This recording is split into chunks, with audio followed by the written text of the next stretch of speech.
Goeiedag, Vanessa Foster van die Bybel in 1 jaar saam met julle.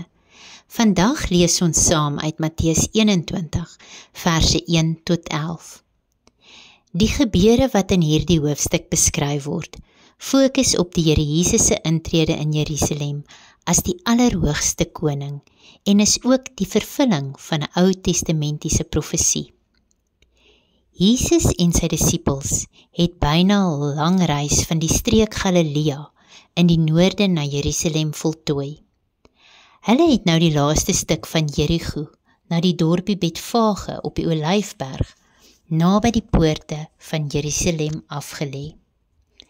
Net voordat hulle Jerusalem binnegaan, gee Jesus aan 2 van sy disippels opdrag om na 'n dorpie te gaan waar hulle 'n donkie en haar vul vasgebind sou kry.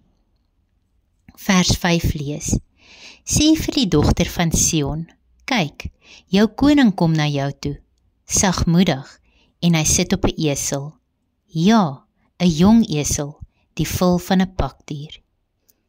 Die dogter van Sion verwys na Israel, en Jesus is die koning wat in nederigheid, maar met gepaste waardigheid op 'n jong esel Jerusalem binnegaan.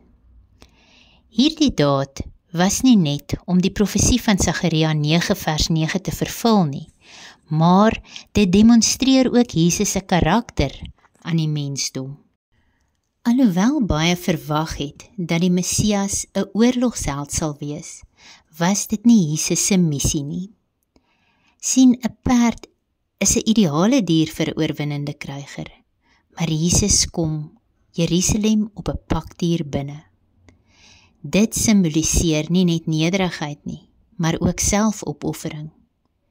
Jesus het Jerusalem binne gegaan met die wete dat hy binnekort sy lewe sou neerlê.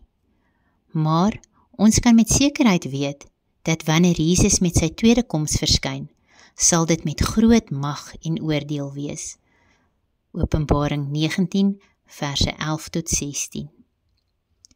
In verse 7 tot 11 lees ons dat die esel en die vul gebring is en hulle het hul klere daarop neergelê. Nou Jesus het op die vul gesit.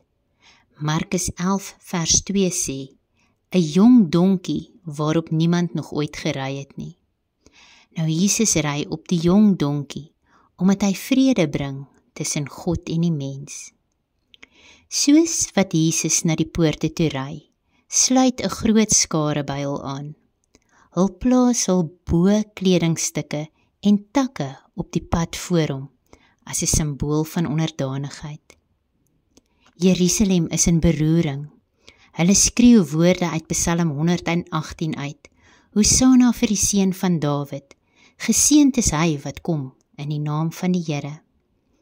Nou die term Hosanna beteken letterlik red, en hier word dit gebruik as 'n lofkreet vir die een wat gered het.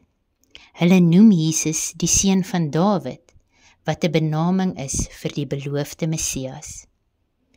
Nou hierdie woorde is gedryf deur die krag van die Heilige Gees. Die skare aanbid en verheerlik inderwaarheid die Messias en kyk na Jesus as verlossing. Die hele stad is opgewonde en sommige wat nie vir Jesus ken nie, wil weet wie hy is. Ons sien vers 11 beskryf Jesus as die profeet van Nasaret. En die mense het gesmag na 'n Messias wat as 'n koning sou kom heers. Hulle het desperaat gesoek na God se openbaring deur 'n verlosser wat die Romeine sou verslaan en Israel na haar glorieryke dae sou herstel. Maar Jesus se triomf het nie gelê in die oorwinning van die Romeinse ryk nie. Dit het eerder oor die oorwinning van die ryk van duisternis gegaan. Mag julle 'n geseënde dag verder hê. Tot volgende keer. Totsiens.